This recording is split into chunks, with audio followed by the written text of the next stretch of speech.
Hi friends and family, welcome back. அம்மா சமையல் easy. இன்றைக்கி சூப்பரான மதுரை ரோட்டு கடை பரோட்டா அப்படியே அதே டேஸ்ட்லேயே அக்யூட்டாக செய்ய போகிறோம். செய்கிறதுக்கு என்னென்ன வேணுன்றதை ரொம்ப கவனமாக கேட்டால் தான் புரியும். அது கேட்குறதுக்கு காது வலிக்குது, கண் வலிக்குதுன்னா நம்ம ஒன்றும் பண்ண முடியாது. ஸோ சொல்லையிலே நல்லா கவனமாக கேட்டுக்கோங்க.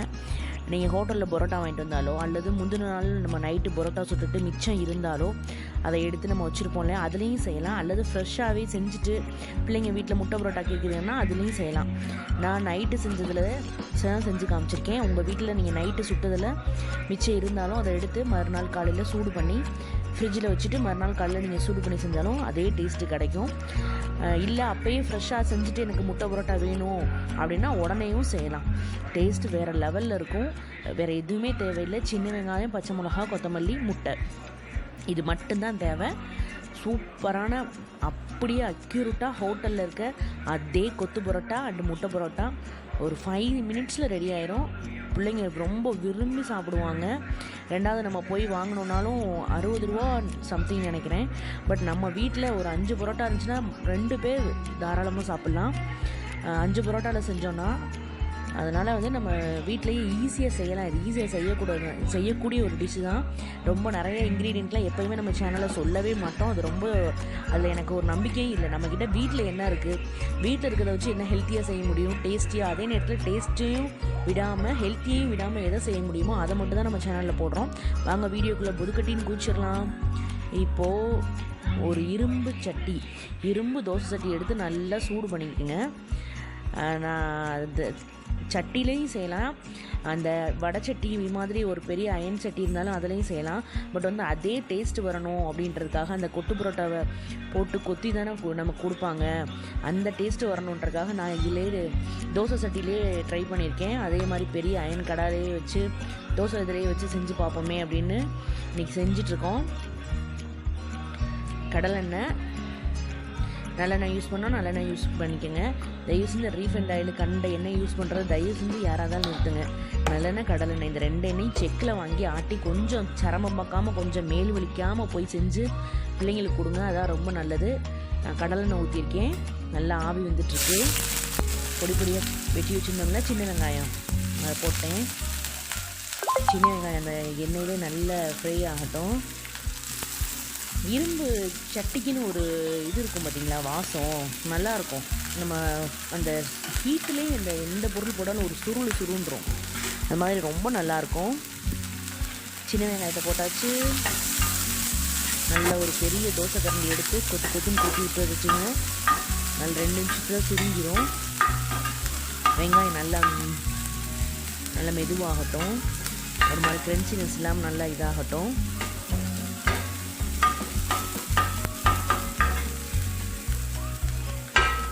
சின்ன வெங்காயம் முடிஞ்ச வரைக்கும் நிறையா சேர்த்திக்கோங்க. சின்ன வெங்காயம் உடம்புக்கு ரொம்ப நல்லது. சில பேர்லாம் உரிக்கிறதுக்கு சோம்பேறித்தனப்பட்டு நம்ம செய்ய மாட்டோம். சும்மா நாடா பார்த்துட்டு உரிச்சு ஃப்ரிட்ஜில் எடுத்து வச்சுக்கணும். 2 நாளைக்கு வேணுன்ற அளவுக்கு நறுக்காமல் அப்போதைக்கு க்ளீன் பண்ணிட்டு நறுக்கிக்கங்க. நறுக்காமல் ஃப்ரிட்ஜில் எடுத்து வச்சுருங்க.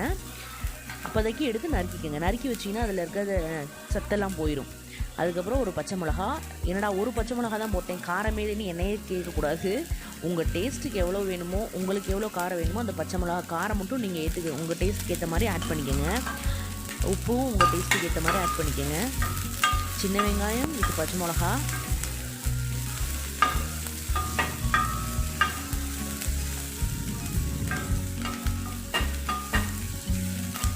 என்கிட்ட ஒரு 3 இதுதான் இருந்துச்சு, பரோட்டா தான் இருந்துச்சு. அதை வச்சு தான் நான் செஞ்சு காட்டுறேன் உங்களுக்கு வேணும்னா பெரிய சட்டி வச்சு நிறையா பரோட்டா போடணும், இல்லை 2-3 பேர் சாப்பிடணும் அப்படின்னா ஒரு 6 பரோட்டா போட்டிங்கன்னா 3 பேர் சாப்பிட்லாம். அதுக்கு தகுந்த மாதிரி எக்ஸஸாக இன்னொரு கை வெங்காயம், இன்னொரு 3 பச்சை மிளகா மட்டும் சேர்த்து ஆட் பண்ணி இது பண்ணிக்கோங்க. இதே மாதிரி நம்ம சேனலில் சூப்பரான சின்ன டிப்ஸு ட்ரிக்ஸ் எல்லாம் சொல்லிக் கொடுப்பேன். அதுவும் நம்ம வீட்டில் இருக்கிறது என்ன இருக்கோ அதை வச்சு டேஸ்டியாக எப்படி சமைக்கலான்னு சொல்லிகிட்ருக்கோம். ஸோ நம்ம சேனல் அம்மா சமையல் ஈஸியாக சப்ஸ்கிரைப் பண்ணி வச்சுக்கோங்க. கண்டிப்பாக ஃபியூச்சரில் உங்களுக்கு யூஸ் ஆகும். வேறு என்ன டவுட்டு, என்ன வீடியோ போடலாம் அப்படின்றத கமெண்டில் சொல்லுங்கள். அதே மாதிரி வீடியோ போட முடியலைனாலும் ஏதோ என்னால் முடிஞ்ச வீடியோ ட்ரை பண்ணி போடுறேன். எக்கு ஊற்றியாச்சு. எக்கை ஊற்றி நல்லா கிண்டிட்டு அந்த வெங்காயத்தோடு ஃபுல்லாக மஸ் ஆகணும். அப்படியே நல்லா அது தனித்தனியாக இருக்கக்கூடாது. முட்டை தனியாக, வெங்காயம் தனியாக, பச்சை மிளகா தனியாக இருக்கக்கூடாது. எல்லாத்தையும் ஒன்றா போட்டு நல்லா சிம்மில் வச்சு நல்லா முட்டையும் வெங்காயத்தையும் நல்லா கலக்கி விட்டுக்கோங்க. கலக்குன்னு கரண்டி தான் ஆயுதம். கரண்டி வச்சு நல்லா குத்தி விட்டுக்கோங்க.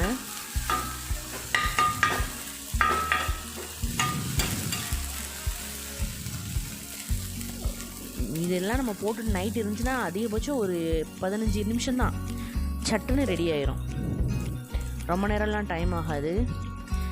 இதில் ஒரே ஒரு இன்க்ரீடியன்ட் பொடி என்னென்னா, அதை போடுங்க, இந்த மசாலா போடுங்க, அதை போடுங்க, ஒரு மண்ணாங்கட்டியும் போட வேணாம். கொஞ்சோண்டு மிளகு சீரப்பொடி போட்டுக்கோங்க. பெப்பர், இங்கிலீஷில் தான் சொல்லணும்னா ஒன்றும் பிரச்சனை இல்லை. பெப்பர் தூள் கொஞ்சம் போட்டுக்கோங்க. ஜீரகத்தூள் லைட்டாக, நல்லாயிருக்கும். எதுவுமே ஃப்ளேவரிஸ் இல்லாமல், ரொம்ப எதுவுமே இல்லாமல், எந்த கலரும் நம்ம போட வேண்டியதில்லை, போட போகிறதில்லை. இதுதான் கலரு, இதுதான் ஃப்ளேவரு. ரொம்ப நல்லாயிருக்கும். பரோட்டாவை பிச்சு தூள் தூளாக எடுத்து வச்சுருக்கேன். அருவி ஜீவிகள் மிக்சிலாம் போட்டு சுற்றி போடுதுங்க, அதெல்லாம் நல்லா இருக்காது, வேஸ்ட்டு. நல்லா போட்டு நல்லா சின்ன சின்னதாக போட்டு பிச்சிருங்க. பிச்சுட்டு அப்படியே 1-2 இருக்கிறத வெந்த பின்னாடி கரண்டியை வச்சு நல்லா கொத்துன்னு பேரே கொத்து பரோட்டா கொத்தி விட்டிங்கன்னா அது சூப்பராக வெந்து இந்த உள்ளே போட்டிருக்கோம் பார்த்தீங்கன்னா, அந்த வெங்காயத்தோடையும் அந்த பச்சை மிளகாவோடையும் அந்த வாசத்துலேயே அப்படியே வெந்து இதாகிறப்போ சூப்பர் டேஸ்ட்டு கிடச்சிரும். நல்லா கொத்தணும். கொத்துன்னு கொத்துனாலும் கொத்து பரோட்டா. கொத்தாமல் இருந்துச்சுன்னா கை வலிக்குன்னா கை வலிச்ச பரோட்டாவாக போயிடும். அதனால தான் நான் இரும்பு கடாயை வச்சு செஞ்சுருக்கேன். இந்த டேஸ்ட்டு ரொம்ப நல்லாயிருக்கும். ரெண்டாவது இன்னொரு விஷயம், நம்ம வீட்டில் செஞ்சோன்னா ரொம்ப ஹெல்த்தியும் கூட, பயப்படாமல் சாப்பிட்லாம்.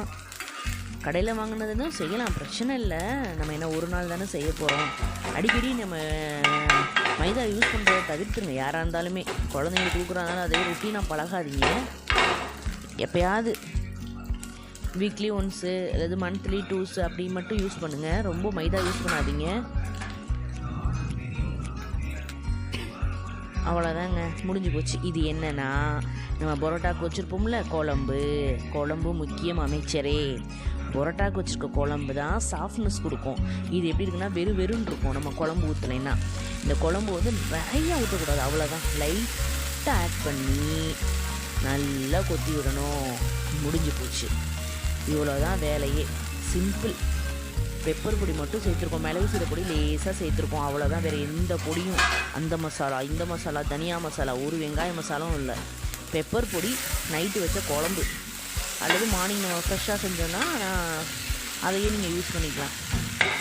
அதை ஊற்றுறதையே நீங்கள் அதோட சேர்த்து இந்த சூட்டோடு கிண்டுறப்போ என்ன ஆகுனா, அப்படியே பரோட்டா நல்ல மெதுவாக சாஃப்டாக சூப்பராக வந்துடும். எல்லாம் ஒன்று சேர்ந்து பல்லில்லாதவங்க கூட சாப்பிட்ற அளவுக்கு சாஃப்டாயிரும். அப்படித்தான் இருக்குது வாசம். சூப்பராக வாசம் செம்மையாக இருக்குது.